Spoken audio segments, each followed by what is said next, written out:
na wewe mtu anaitwa Kindiki, sababu kazi yako ni kutumika na huyu mtu. Na mimi nimekuambia na nilikuelezea, atakutumia na atakuacha. Elewa kwangu because nilimjua mbele yako. Na kama alitutendia hivyo sio wewe, sababu sio sijui kama ni namba ama nini ama ni sauti ulikuwa naye, hakuna.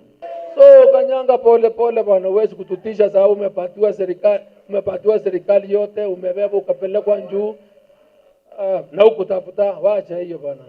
Pato tuimenyere Joshua into. Pato chuae tumekunja shati, tumevaa viatu, tuko barabani kutafuta serikali nyingine. Na kama wewe auoni, sababu mtu ako na macho ambiwe atazama, tungoje my friends. Mutashangaa.